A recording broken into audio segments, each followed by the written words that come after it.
ये कहानी है एक स्टार की जो कि एक लड़की है जिसे किसी इंसान से प्यार हो जाता है। आज हम इसी धमाकेदार मूवी को एक्सप्लेन करने वाले हैं। So hello everyone, Kanchan here. Let's start the story. कहानी की शुरुआत होती है और हम इंग्लैंड के वॉल नाम के गांव को देखते हैं। इसे वॉल इसलिए कहा जाता था क्योंकि इस गांव के सामने बहुत ही लंबी दीवार होती है। इस गांव के लोगों का मानना था कि दीवार के उस पार कोई दूसरी दुनिया है जो हमारे लिए बहुत ही बड़ा खतरा है, इसलिए लोगों को दूसरी तरफ जाना सख्त मना था। फिर हम यहाँ पर डस्टर नाम के एक लड़के को देखते हैं जो वॉल के दूसरी तरफ जाने की कोशिश करता है, मगर वॉल का पहरेदार उसे जाने के लिए मना कर रहा होता है। दरअसल डस्टन ये जानना चाहता था कि आखिर उस वॉल के उस पार है क्या। डस्टन पहरेदार को चकमा देकर वॉल के उस पार चले जाता है। जब वो वहां पहुंचता है तो वो एक बाजार में आ जाता है जहां वो यूना नाम की एक लड़की से मिलता है जो फूल बेच रही होती है, और वो डस्टन को फूल देती है और कहती है कि फूल तुम्हारी किस्मत बदल देगी। डस्टन कहता है कि इनकी कीमत क्या है, जिस पर यूना डस्टन से कहती है कि बस तुम्हें मेरे साथ एक रात गुजारनी पड़ेगी। दरअसल यूना डस्टन को पहले ही नजर में ही पसंद करने लगी थी। डस्टन भी मान जाता है। तभी डस्टन देखता है कि यूना के पैर में एक चैन बंधी हुई है। यूना डस्टन को बताती है कि मैं एक प्रिंसेस हूँ, मगर सैल नाम के एक विच ने मुझे अपना गुलाम बना लिया है। जब तक वो सैल मर नहीं जाती मैं आजाद नहीं हो सकती। ये सुनकर डस्टन उस चैन को काटने लगता है, मगर चैन दोबारा जुड़ जाती है। यहाँ डस्टन को पता चलता है कि इस वक्त वो जादुई राज स्टाम्प होल में है, जिसके बारे में इंग्लैंड ने पूरी दुनिया से छिपा रखा है। डस्टन अपने घर आ जाता है और सोचता है कि जल्द ही वो इस रात के बारे में सब कुछ भूल जाएगा, मगर 9 महीने बाद पहरेदार आकर उसे एक बच्चा देता है और कहता है कि इसे कोई वॉल के पास छोड़ गया था। इस पर नाम लिखा था डस्टन, इसलिए वो समझ जाता है कि वो यूना का ही बेटा है जिसके साथ उसने एक रात गुजारी होती है। अब हमें 18 साल के बाद का सीन दिखाया जाता है जहाँ पर वो लड़का बड़ा हो गया था जिसका नाम क्रिस्टन होता है। क्रिस्टन विक्टोरिया नाम की एक लड़की से प्यार करता था और आज वो उसे प्रपोज करने वाला था, लेकिन विक्टोरिया को क्रिस्टन खास पसंद नहीं होता है। इधर हम देखते हैं कि क्रिस्टन एक सीधा साधा सा लड़का था। वहीं पर विक्टोरिया का दोस्त एम्फ्री भी आ जाता है और वो भी विक्टोरिया से प्यार करता था। यहाँ हम देखते हैं कि वो क्रिस्टन को वहाँ से भगा देता है। जब क्रिस्टन अपने घर आता है तो उसके फादर उससे पूछते हैं कि विक्टोरिया ने क्या कहा, तो क्रिस्टन अपने पिता से कहता है कि मैं एम्फ्री जैसा नहीं हूँ। तो उसके पिता उससे कहते हैं कि तुम आम लोगों के जैसे नहीं हो, तुम बहुत ही खास हो। ये सुनकर क्रिस्टन की जान में जान आती है। इसके बाद हम देखते हैं कि वो दोबारा से विक्टोरिया से मिलने जाता है और उसे लेकर उसी वॉल के पास आ जाता है। यहाँ दोनों बहुत सारा वक्त गुजारते हैं। क्रिस्टन विक्टोरिया को प्रपोज करता है, मगर विक्टोरिया मना कर देती है, ये कहकर कि एम्फ्री मेरे लिए रिंग लाने वाला है और वो बहुत ही एक्सपेंसिव है। इधर हम स्टॉर्म होल के राजा को देखते हैं जो अपनी आखिरी सांसें गिन रहा होता है। राजा के 7 बेटे थे, जिनमें से 3 बेटे मर चुके थे और उन्हें मारने वाला कोई और नहीं बल्कि उनके ही भाई होते हैं। वहीं पर राजा के भी 11 भाई थे जिन्हें राजा ने मार कर ताज को हथियाया था। राजा अपने बेटों से भी यही कहता है कि मेरी गद्दी का वारिस वही होगा जो बहुत ही चालाक और बेरहम होगा। राजा अपने बेटों में से एक बेटे को कहता है कि खिड़की के बाहर देखो, तुम्हें क्या दिखाई देता है। तो वो खिड़की के बाहर देखने लगता है। तभी उसका भाई पीछे से उसे धक्का देकर उसे नीचे गिरा देता है और उसकी वहीं पर मौत हो जाती है। जिसके बाद हम देखते हैं कि उसकी आत्मा अपने मरे हुए भाइयों के पास आ जाती है। एक्चुअल में इनकी आत्मा को तभी मुक्ति मिलेगी जब स्टाम्प होल को नया राजा मिलेगा। यहाँ पर राजा अपने बेटों से पूछता है कि मेरी बेटी यूना कहाँ पर है। यही हमें पता चलता है कि यूना स्टाम्प होल की प्रिंसेस है। राजा अपने बेटों से कहता है कहीं तुम लोगों ने उसे मार तो नहीं दिया। राजा का बेटा सेप्टिमम उससे कहता है कि हम जानते हैं कि परंपरा के मुताबिक ताज हम भाइयों में से ही किसी एक को मिलेगा, हम अपनी बहन को क्यों ही मारेंगे। हमारा यकीन कीजिए, हमने अपनी बहन को बहुत ढूंढा मगर वो हमें कहीं भी नहीं मिली। तभी राजा कहता है कि फिर तो मुझे अपनी गद्दी का उत्तराधिकारी कुछ अलग तरीके से चुनना होगा। राजा अपने गले का लॉकेट निकालता है और बाहर की तरफ फेंकता है और कहता है कि जो भी इस लॉकेट को ढूंढ निकालेगा वही इस गद्दी का उत्तराधिकारी होगा। इसके बाद हम देखते हैं कि राजा मर जाता है और वो लॉकेट बहुत ही तेजी से आसमान की तरफ जाने लगता है। वहां से अपने साथ एक स्टार को लेकर जमीन में गिरने लगता है उस स्टार को जमीन में गिरते हुए देख विक्टोरिया देख रही होती है और वो क्रिस्टन को कहती है कि ये कितना खूबसूरत है। क्रिस्टन विक्टोरिया से कहता है मैं तुमसे शादी करने के लिए वॉल के उस पार जाकर उस स्टार को भी ला सकता हूँ। विक्टोरिया कहती है कि फिर मैं तुम्हें 1 वीक का टाइम देती हूँ, वरना मैं एम्फ्री से शादी कर लूंगी। दूसरी तरफ हम लामिया नाम की एक विच को देखते हैं जो भी उस स्टार को गिरते हुए देख लेती है और अपनी बहनों को आकर बताती है कि वो स्टार नीचे गिरा है। जिसके बाद हम देखते हैं कि उसकी बहनें एक जानवर की बलि देती हैं ताकि वो स्टार का पता लगा पाए, जिससे उन्हें पता चल जाता है कि वो स्टार वहां से 100 मील दूर जाकर गिरा हुआ है। लामिया अपनी बहन से कहती है कि हम 400 सालों से इसका इंतजार कर रहे थे। दरअसल पहला स्टार 400 साल पहले जमीन में गिरा था, जिसे लामिया ने और उसकी बहनों ने पकड़ लिया था और उसका दिल निकाल कर खा लिया था, क्योंकि ये वेज स्टार का दिल खाकर जवान और पावरफुल हो जाती हैं। इनके पास अब भी पहले स्टार का कुछ टुकड़ा होता है, जिसके बाद लामिया उसे खा लेती है और अब वो जवान और बहुत ज्यादा पावरफुल हो जाती है। तब वो अपनी बहनों के लिए उस स्टार को लेने के लिए निकल पड़ती है। इधर हम क्रिस्टन को देखते हैं जो उस वॉल के पास आ जाता है, मगर पहरेदार उसे अंदर जाने से मना कर देता है। यहाँ पर क्रिस्टन अपने पिता की तरह उन्हें चकमा देने की कोशिश करता है, लेकिन इस बार ऐसा नहीं होता है, बल्कि पहरेदार उसे बहुत ज्यादा मारता है। इस वजह से हम देखते हैं कि क्रिस्टन अपने घर वापस आ जाता है, जहाँ पर उसके फादर उससे पूछते हैं कि ये चोट कैसे लगी है। तब वो बता देता है कि मैं वॉल के उस पार जाने की कोशिश कर रहा था। यहाँ पर उसके फादर उससे पूछते हैं कि तुम वॉल के उस पार क्यों जाना चाहते हो, जिस पर क्रिस्टन कहता है कि मैं भी आपसे यही पूछना चाहता था। जिसके बाद उसके फादर उसे पूरी सच्चाई बता देते हैं और बताते हैं कि वॉल के उस पार तुम्हारी माँ है। जिसके बाद वो उसे चेन और एक खत देते हैं जिसे उसकी माँ ने उसके लिए छोड़ा होता है। जब वो उस खत को खोलता है तो उसमें एक कैंडल भी होती है। उस खत में लिखा होता है कि जब भी तुम मेरे बारे में सोचोगे और इस कैंडल को जलाओगे तुम मेरे पास आ जाओगे। दूसरी तरफ हम उसी स्टार को देखते हैं जो नीचे गिरा हुआ होता है। एक्चुअल में वो एक लड़की होती है। जिसके बाद हम क्रिस्टन को देखते हैं जो कैंडल जलाता है और कुछ सोचते हुए वॉल के दूसरी तरफ आकर गिरता है। वो उसे अपनी मॉम समझ रहा होता है, लेकिन वो इवन होती है जो कि एक स्टार है। जिस पर इवन कहती है कि मैं तुम्हारी मॉम नहीं हूँ। यहाँ पर क्रिस्टन भी समझ जाता है, क्योंकि वह कैंडल जलाकर विक्टोरिया के बारे में भी सोच रहा था। वहीं पर जब क्रिस्टन इवन से बातचीत करता है तो उसे समझ आ जाता है कि वो एक स्टार है, और हम देखते हैं कि क्रिस्टन उसे बंदी बना लेता है और कहता है कि मैं तुम्हें विक्टोरिया के पास ले जाऊंगा, जिसके बाद वो मुझसे शादी कर लेगी। फिर इसके बाद तुम अपने घर चले जाना, क्योंकि मैं तुम्हें तुम्हारे घर छोड़ दूंगा। वहीं पर इवन उससे कहती है कि कौन सा घर, क्या तुम मुझे आसमान में छोड़ सकते हो। यहाँ पर क्रिस्टन कहता है कि मेरे पास ये खास कैंडल है जिससे तुम जहाँ का भी जिक्र करोगे तुम वहीं पर पहुँच जाओगे। यहाँ पर इवन भी मान जाती है और हम देखते हैं कि वो उसे चेन से बांधकर उसके लिए खाना लेने चले जाता है। इधर अब इवन को देखते हैं जो क्रिस्टन का वेट कर रही होती है, लेकिन देर रात होने पर भी क्रिस्टन वहाँ पर नहीं आता, इसलिए इवन घबराने लगती है। तभी वहाँ पर कुछ आहट आती है और वहाँ पर एक यूनिकॉर्न आ जाता है जो इवन को छुड़ाकर अपने साथ ले जाने लगता है। दूसरी तरफ हम लामिया को देखते हैं जो सेल नाम की खतरनाक विच से मिलती है, जहाँ पर वो उसे खाना खिलाती है। लेकिन लामिया बहुत ज्यादा चतुर होती है, वो समझ जाती है कि सेल ने इस पर जादू किया है ताकि वो उसे सब कुछ उगलवा सके। यहाँ पर सेल से कहती है कि तुम्हारी हिम्मत कैसे हुई मुझ पर जादू चलाने की। लामिया सेल को एक श्राप देती है कि तुम उस स्टार को कभी भी देख नहीं पाओगी, चाहे वो तुम्हारे सामने ही क्यों ना हो। लामिया जब भी कोई जादू इस्तेमाल करती थी उसकी उम्र बढ़ जाती थी। दूसरी तरफ हम राजा के तीनों बेटों को देखते हैं जो उस लॉकेट की तलाश में निकल जाते हैं। इधर हम क्रिस्टन को देखते हैं जब वो पेड़ के पास आता है तो उसे वहां पर इवन नहीं मिलती। दूसरी तरफ हम लामिया को देखते हैं जो उस जगह पर आ जाती है जहाँ पर स्टार गिरा होता है, मगर उसे वहां पर कुछ नहीं मिलता। लामिया अपनी जादुई अंगूठी से अपनी बहनों से बात करती है और उससे कहती है कि मुझे बताओ कि वो स्टार इस वक्त कहाँ पर है। वो दोनों बताती है कि तुम जहाँ पर हो वहीं रहो, क्योंकि वो खुद चलकर तुम्हारे पास आ रही है। इधर हम क्रिस्टन को देखते हैं जो पेड़ के पास आता है तो उसे इवन नहीं दिखती। वो परेशान हो जाता है, इसलिए वो भी पेड़ के पास बैठ जाता है। तभी उसकी आंखें लग जाती हैं। कुछ देर बाद क्रिस्टन को किसी की आवाज सुनाई देती है। वो कहते हैं कि हमारी बहन इवन की जान खतरे में है, उसकी हेल्प करो। वो एक माया जाल में फंसने वाली है और बताती है कि स्टार्म होल में कोई स्टार सुरक्षित नहीं है।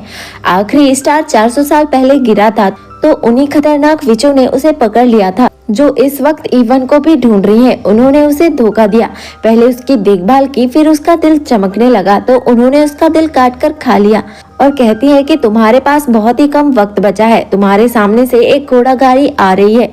तभी हम देखते हैं कि क्रिस्टियन की आंख खुल जाती है और वो सामने देखता है तो वाकई उससे कोई स्टार बात कर रहा होता है। इधर हम लामिया को देखते हैं जो अपने जादू से एक इंसान को बकरे में बदल देती है। वहीं पर वो एक बड़ा सा होटल खड़ा करती है। इधर हम इवन को देखते हैं जो लामिया के होटल में आ जाती है और लामिया उससे बहुत ही प्यारे तरीके से ट्रीट करती है। इवन नहाने लगती है।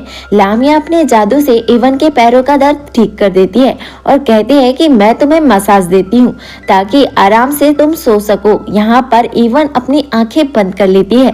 लामिया वहां पे अपना चाकू उठाने लगती है ताकि वो इवन का दिल निकाल सके। तभी बाहर कोई आ जाता है तो लामिया इवन से कहती है कि तुम आराम करो, मैं अभी आती हूँ। वो बकरा दरवाजा खुलता है तो हम देखते हैं कि बाहर क्रिस्टन के साथ सेप्टिमस का भाई होता है। वो उनसे कहता है कि तुम्हारे होटल में हमें एक कमरा चाहिए और मेरे दोस्त के साथ इस घोड़े को अस्पताल पहुंचाने के लिए हेल्प करो। इधर हम इवन को देखते हैं जो कि एक स्टार है, इसलिए वो रात में नहीं सो सकती थी, इसलिए वो कमरे के नीचे आ जाती है तो देखती है कि सेप्टिमस का भाई उसी पानी में नहा रहा होता है जिसमें कुछ देर पहले इवन ने नहाई थी। इधर लामिया सेप्टिमस के भाई के लिए वाइन में जहर मिलाकर लाती है मगर वह पीने से मना कर देता है और कहता है कि वह वाइन मेरे दोस्त को दे दो। लामिया वाइन उस लड़की को देखकर क्रिस्टन के पास भेजती है। दरअसल यह लड़की नहीं लड़का है। लामिया ने अपने जादू से उसे लड़की बना दिया है। वो लड़का वाइन क्रिस्टन को दे देता है। तभी वहां पर घोड़ा आकर उस वाइन को गिरा देता है जिससे क्रिस्टन देखता है कि उस वाइन में जहर था। यहाँ पर सेप्टिमस के भाई को बताने आता है तभी लामिया उसका गला काट देती है और वो भी मारा जाता है और अपने भाइयों की आत्माओं के साथ शामिल हो जाता है। इधर हम क्रिस्टन और इवन को देखते हैं जो घबरा जाते हैं और वहां से भागने लगते हैं मगर लामिया उन्हें अपने जादू से घेर लेती है। तभी क्रिस्टन इवन से कहता है कि घर के बारे में सोचो और वो जादुई कैंडल जला देता है। और अब वो दोनों अपने अपने घर के बारे में सोच रहे थे, इसलिए जमीन और आसमान के बीच लटक जाते हैं क्योंकि कृष्णन अपने घर के बारे में सोच रहा था, वहीं इवन अपने घर के बारे में। तभी वहां पर कुछ शिकारी जाल फेंक कर उन्हें पकड़ लेते हैं। दरअसल ये लोग आसमान से बिजली को कैद करके स्टाम्प होल्ड में बेच देते। फिर हम सेप्टिमस को देखते हैं जो अपने भाई के पास आ जाता है और उसे मरा हुआ देखकर बहुत ही खुश हो जाता है और सोचता है कि अब तो वही राजा बनेगा। लेकिन तभी सेप्टिमस को उसके पिता की याद आ जाती है, जिसके पास वो लॉकेट होगा वही राजा बनेगा। इसके बाद हम देखते हैं कि सेप्टिमस को वो लड़का मिल जाता है, इसलिए सेप्टिमस को सारी बातें पता चल जाती है और अब सेप्टिमस भी उसकी बातें सुनकर एक प्लान बनाता है। अब वो भी इवन को ढूंढना चाहता है ताकि वो इवन का दिल निकाल कर खा सके और अमर हो जाए। इधर हम लामिया को देखते हैं जो अपनी बहनों से पूछती है कि मुझे बताओ कि इस वक्त वो स्टार कहाँ पर है। तो उसकी बहनें बताती हैं कि वो इस वक्त हवा में है और कहती हैं कि इस वक्त सिर्फ तुम ही उस स्टार की तलाश नहीं कर रही हो बल्कि एक प्रिंस भी उसकी तलाश में है और वो तुम्हारे करीब आ रहा है, इसलिए जल्दी आगे बढ़ो। इधर हम क्रिस्टन और इवन को देखते हैं जो उन्हीं के जहाज में होते हैं जहां का कैप्टन शेक्सपियर होता है। शेक्सपियर अपने साथियों के सामने बहुत खतरनाक इंसान बना रहता था मगर असल में वो बहुत ही डरपोक होता है। वो अपने आदमियों के सामने ऐसा दिखाता है कि उसने क्रिस्टन को जहाज से नीचे फेंक दिया मगर वो क्रिस्टन को अपने कैबिन में ले आता है और इवन को अपने साथियों के सामने घसीटते हुए अपने कैबिन में ले आता है। दरअसल शेक्सपियर इंग्लैंड से बहुत ज्यादा प्यार करता है और शेक्सपियर का बचपन से ही ख्वाब होता है इंग्लैंड को देखने का। अब क्योंकि क्रिस्टन इंग्लैंड से है तो शेक्सपियर उससे इंग्लैंड की सारी बातें पूछने लगता है और वो क्रिस्टन का हुलिया पूरी तरह से बदल देता है, उन्हें पहनने के लिए अच्छे अच्छे कपड़े देता है। फिर शेक्सपियर उस आदमी के पास आ जाता है जो उन बिजलियों को खरीदता है। तो वो आदमी शेक्सपियर से कहता है कि क्या तुमने स्टार के बारे में सुना है, सब उसी की बातें कर रहे हैं, अगर वो हमें मिल जाए तो हमें कुछ करने की जरूरत नहीं होगी। मगर शेक्सपियर कहता है कि मैं उसके बारे में कुछ नहीं जानता। यहाँ पर शेक्सपियर को पता चल जाता है कि इवन ही वो स्टार है तो वो वहाँ से अपने जहाज में वापस आ जाता है। यहाँ क्रिस्टन बैठा होता है। शेक्सपियर अपने साथियों से कहता है कि ये मेरा भतीजा है। फिर वो सब वॉल की तरफ निकल पड़ते हैं क्योंकि ये कई लोग हफ्तों से सफर कर रहे थे। यहाँ पर शेक्सपियर क्रिस्टन को तलवार चलाना सिखाता है और इवन को डांस करना। ऐसे ही कई हफ्ते बीत जाते हैं और अब वो वॉल की सीमा के पास आ जाते हैं। शेक्सपियर क्रिस्टन को गिफ्ट के तौर पर बिजली देता है। क्रिस्टन और इवन उस जहाज से उतरकर वॉल की तरफ निकल पड़ते हैं। इधर हम लामिया की बहन को देखते हैं जो उसे बता देती है कि इशार अब जमीन पर आ गया है और वो इस वक्त वॉल की तरफ जा रहा है। इधर इवन की तलाश करते हुए सेप्टिमस भी शेक्सपियर के जहाज पर आ जाता है। अंदर शेक्सपियर लेडीज कपड़े पहनकर नाच रहा होता है। वहीं पर सेप्टिमस आ जाता है और शेक्सपियर को ऐसे देखकर हैरान हो जाता है क्योंकि उसने सुन रखा था कि शेक्सपियर बहुत ही खूंखार आदमी है। सेप्टिमस शेक्सपियर को बहुत ही मारता है। तभी वहां पर शेक्सपियर के साथी आ जाते हैं। सेप्टिमस उन्हें देखकर पानी में कूद जाता है और वहां से भाग जाता है। तो उसके साथी उससे कहते हैं कि अभी कुछ भी नहीं बदला है कैप्टन, आप हमेशा हमारे कैप्टन ही रहोगे। इधर हम इवन और क्रिस्टन को देखते हैं जिन्हें रास्ते में विच सेल मिल जाती है। तो क्रिस्टन उससे कहता है कि क्या आप हमें वॉल तक लिफ्ट दे सकती है। सेल क्रिस्टन के पास उन फूलों को देख लेती है और समझ जाती है कि यूना ने डस्टन को दिए थे। वो कहती है कि मैं तुम्हें लिफ्ट जरूर दूंगी लेकिन तुम्हें मुझे ये फूल देना होगा। इसलिए हम देखते हैं कि क्रिस्टन उसे वो फूल दे देता है। सेल फूल लेते ही क्रिस्टन को एक चूहा बना देती है। इवन सेल को रोकने की कोशिश करती है मगर लामिया के दिए श्राप की वजह से सेल इवन को नहीं देख पाती और ना ही सुन पाती है। यूना को पता चल जाता है कि क्रिस्टन उसी का बेटा है। इवन क्रिस्टन से कहती है कि मैं तुमसे प्यार करने लगी हूँ। फिर सेल उन्हें बाजार में ले आती है, क्रिस्टन को दोबारा इंसान बना देती है और कहती है कि वॉल यहाँ से 1 मील दूर है। क्रिस्टन के हालात बहुत ही खराब होते हैं तो इवन एक होटल में उसे ले आती है। यहाँ दोनों एक दूसरे के काफी करीब आ जाते हैं। अगली सुबह क्रिस्टन इवन के बाल काटकर विक्टोरिया के पास आ जाता है मगर विक्टोरिया बहुत लालची होती है। वहीं पर अब क्रिस्टन भी ये बात समझ जाता है जब वो इवन के बाल विक्टोरिया को देता है और कहता है कि ये तुम्हारा स्टार है और कहता है कि तुम मेरे लायक नहीं हो। विक्टोरिया उस रुमाल को खोलकर देखती है तो उसमें बस धूल के कण होते हैं। उन्हें देखकर क्रिस्टन समझ जाता है कि अगर इवन ने वॉल पार किया तो वो धूल में बदल जाएगी। क्रिस्टन तेजी से वॉल की तरफ भागता है। इधर हम इवन को देखते हैं जिसे लगता है कि क्रिस्टन ने उसे धोखा दिया है, इसलिए इवन का दिल टूट जाता है और वो क्रिस्टन से मिलने वॉल की तरफ निकल पड़ती है। उसे वॉल की तरफ जाते हुए यूना देख लेती है। वो सेल की घोड़ा गाड़ी लेकर इवन का पीछा करती है। इधर सेप्टिमस और लामिया भी उस वॉल की तरफ तेजी से बढ़ रहे थे। इवन वॉल को पार करने ही वाली होती है तभी यूना आकर उसे रोक देती है और कहती है कि अगर तुम आगे बढ़ी तो तुरंत ही धूल में बदल जाओगी। वहीं पर सेल भी अपनी बोगी से बाहर आ जाती है। तभी वहाँ लामिया आ जाती है और वो इस बार सेल को मार देती है। सेल के मरते ही यूना चैन से आजाद हो जाती है। लामिया उन दोनों को लेकर अपने महल की तरफ निकल पड़ती है। तभी वहां पर क्रिस्टन आ जाता है तो पहरेदार उसे सारी बातें बता देता है। क्रिस्टन सेल की बोगी से उन जादुई फूलों को लेकर लामिया के महल की तरफ निकल पड़ता है। यहाँ पर क्रिस्टन और सेप्टिमस एक हो जाते हैं। यहीं पर लामिया की बहन इवन को बांध देती है ताकि वो उसका दिल निकाल सके। तभी सेप्टिमस वहाँ पर आ जाता है। यहाँ पर सेप्टिमस को उसकी बहन योना भी मिल जाती है। लामिया की बहन सेप्टिमस पर आग से हमला करती है। योना क्रिस्टन को बताती है कि मैं ही तुम्हारी माँ हूँ। क्रिस्टन उसकी माँ से गले लगता है। सेप्टिमस किसी भी तरह से लामिया की बहन को मार देता है। लामिया अपने जादू से सेप्टिमस की जान एक गुड़िया में डालकर सेप्टिमस के हाथ पैर तोड़ देती है और उसे पानी में डुबाकर मार देती है। अब सेप्टिमस के मरते ही उसकी आत्मा अपने भाइयों में शामिल हो जाती है। इधर हम यूना को देखते हैं जो क्रिस्टन से कहती है कि इवन को बचाओ। क्रिस्टन अपनी माँ को बाहर भेज देता है और खुद लामिया से लड़ने के लिए अंदर चले जाता है। हम क्रिस्टन को देखते हैं जो वहाँ के सारे जानवरों को आजाद कर देता है और लामिया की बहनों को जानवरों के हवाले कर देता है। वो जानवर लामिया की बहनों को मार देते हैं। इधर हम क्रिस्टन को देखते हैं जो लामिया के पास आ जाता है। लामिया क्रिस्टन पर भारी पड़ रही होती है पर वो क्रिस्टन को नहीं मारती। क्रिस्टन को वहाँ से जाने के लिए कहती है। क्रिस्टन ये सुनकर हैरान हो जाता है। इधर हम क्रिस्टन को देखते हैं जो इवन को लेकर वहाँ से जाने लगता है। तभी लामिया दरवाजा बंद कर देती है। दरअसल ये सारा उसका प्लान होता है क्योंकि इवन का दिल टूटा हुआ था और टूटा हुआ दिल लामिया के किसी काम का नहीं होता है, इसलिए लामिया उन्हें जाने के लिए कह रही होती है ताकि इवन का दिल खुश हो जाए। और इस बार इवन क्रिस्टन को कहती है कि तुम मुझे कसकर पकड़ लो और अपनी आंखें बंद कर लो। इसके बाद क्रिस्टन अपनी आंखें बंद कर लेता है। वहीं पर इवन इतनी तेजी से चमकती है कि लामिया उसकी चमक से ही मर जाती है। यहाँ कृष्णन को उस लॉकेट में हीरा मिलता है।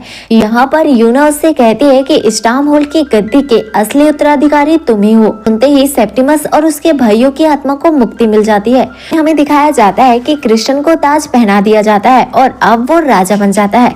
यहाँ पर विक्टोरिया भी होती है, ये सब देखकर खुद को कोस रही होती है। इसी के साथ ये प्यारी सी मूवी यहीं पर एंड हो जाती है। अगर आपको ये एक्सप्लेनेशन पसंद आए तो वीडियो को लाइक और चैनल को सब्सक्राइब जरूर कीजिएगा।